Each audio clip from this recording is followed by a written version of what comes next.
कल्पना कीजिए, एक अंधेरी रात, एक इंसान की आखिरी सांस। शरीर ठंडा हो चुका है, लेकिन कुछ अभी भी हिल रहा है। अदृश्य, अकेला, डरा हुआ। क्या होता है जब शरीर छूट जाता है? आत्मा कहाँ जाती है? कौन उसे ले जाता है? और सबसे डरावना सवाल, उसके कर्मों का हिसाब कौन रखता है? हजारों साल पहले स्वर्ग के सबसे ऊंचे आसमान पर भगवान विष्णु के वाहन गरुड़ खड़े थे। उनके मन में वही सवाल घूम रहा था जो आज हर इंसान के मन में घूमता है। गरुड़ ने विष्णु से पूछा, प्रभु, मृत्यु के बाद क्या होता है? विष्णु मुस्कुराए। उनकी आंखों में अनंत ज्ञान था और उन्होंने कहा, गरुड़, सुनो, यह रहस्य मैं तुम्हें आज खोलकर बताता हूँ, क्योंकि यह हर जीव की कहानी है। और उसी पल गरुड़ पुराण की कहानी शुरू हुई। मृत्यु का क्षण आता है, प्राण शरीर को छोड़ते हैं, लेकिन आत्मा तुरंत कहीं नहीं जाती। वह सूक्ष्म शरीर में रह जाती है, एक प्रेत बन जाती है। पहले दिन वह अपने घर के आसपास ही भटकती है, अपने परिवार को देखती है, रोती है, चिल्लाती है, लेकिन कोई सुन नहीं पाता। दूसरा दिन, तीसरा दिन, आत्मा अभी भी वही है। भूख लगती है, प्यास लगती है, लेकिन खा नहीं सकती, पी नहीं सकती। वह सिर्फ देख सकती है, अपने लोगों को रोते हुए, अपने शरीर को जलते हुए। 10 दिन तक यही सिलसिला चलता है। आत्मा घर के कोने कोने में भटकती रहती है, कभी बिस्तर पर, कभी दरवाजे पर, कभी अपने बच्चों के पास।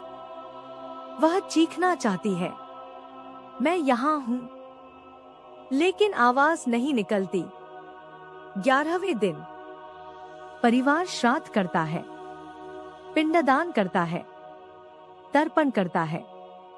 हर पिंड के साथ आत्मा को एक नया सूक्ष्म शरीर मिलता जाता है, जैसे कोई नया वाहन जिससे वह लंबी यात्रा कर सके। 13वें दिन सब कुछ बदल जाता है। अचानक आकाश फटता है, 16 यमदूत आते हैं। उनके चेहरे काले, आंखें लाल, हाथों में लोहे के दंड। वे आत्मा को घेर लेते हैं। चलो यमलोक चलो।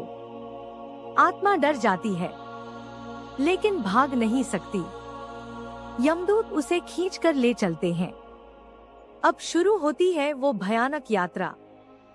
लगभग 17 से 47 दिन तक रास्ता अंधेरा, कांटों भरा, आग की लपटें, वैतरणी, खून, मवाद, हड्डियां, बाल, मांस, सब कुछ उसमें घुला हुआ।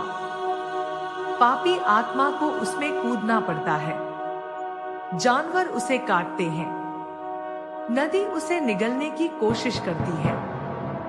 दर्द अकल्पनीय, लेकिन पुण्यवान आत्मा के लिए वही नदी फूलों की नदी बन जाती है। दूध की धारा, ठंडी हवा, सुगंध। रास्ते में 16 शहर आते हैं। हर शहर एक परीक्षा। हर शहर में आत्मा का कर्म फिर से याद दिलाया जाता है। कोई छुप नहीं सकता। आखिरकार यमलोक पहुंचती है। वहां यमराज का दरबार। चित्रगुप्त बैठे हैं। उनके सामने एक विशाल किताब, हर इंसान का पूरा हिसाब, हर छोटा बड़ा कर्म लिखा हुआ। एक पल भी नहीं छूटा। यमराज गंभीर स्वर में पूछते हैं, क्या इसने जीवन में सत्य बोला? क्या इसने किसी को धोखा दिया? क्या इसने माता पिता की सेवा की? क्या इसने दान किया? चित्रगुप्त पढ़ते जाते हैं। पाप का बोझ, पुण्य का भार। फिर फैसला, अगर पाप ज्यादा तो नरक। गरुड़ पुराण बताता है 28 नरक हैं। हर नरक की अपनी यातना। तामिस्र, चोरों के लिए भयंकर कोड़े। अंधता मिस्र, पराई स्त्री के साथ गलत काम करने वालों के लिए अंधेरा और भयानक पीड़ा। रौरव, झूठ बोलने वालों और धोखेबाजों के लिए जानवर उन्हें चीरते हैं। कुंभीपाक, मांस खाने और जीव हत्या करने वालों के लिए उबलते तेल में पकाया जाता है। महाज्वार, ब्राह्मणों का अपमान करने वालों के लिए आग की लपटें। वैतरणी, राजाओं और भ्रष्टाचारियों के लिए वही खूनी नदी। कुयोदक, गंदगी भरा कुआं। हर यातना कर्म के हिसाब से, कोई कम कोई ज्यादा, लेकिन सब भयानक। और अगर पुण्य ज्यादा तो स्वर्ग, सुंदर लोक, फूल, संगीत, सुख। लेकिन याद रखो, स्वर्ग भी स्थायी नहीं। पुण्य खत्म होते ही वापस, फिर पुनर्जन्म। 84 लाख योनियां, कभी इंसान, कभी पशु, कभी कीड़ा। कर्म ही तय करते हैं। गरुड़ सुनते रहे। उनके शरीर में सिहरन थी। भगवान विष्णु ने अंत में कहा, गरुड़, यह सारा खेल कर्म का है। जो आज अच्छा करता है उसे कल भय नहीं।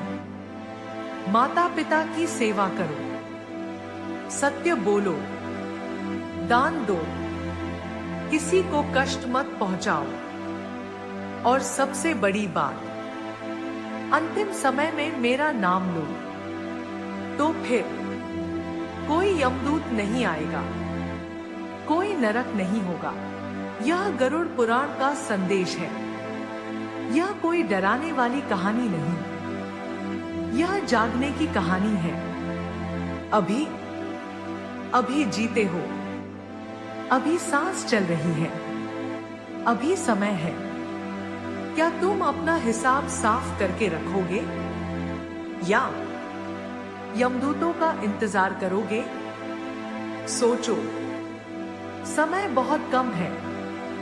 यह जीवन सिर्फ एक पड़ाव है। असली सफर मृत्यु के बाद शुरू होता है।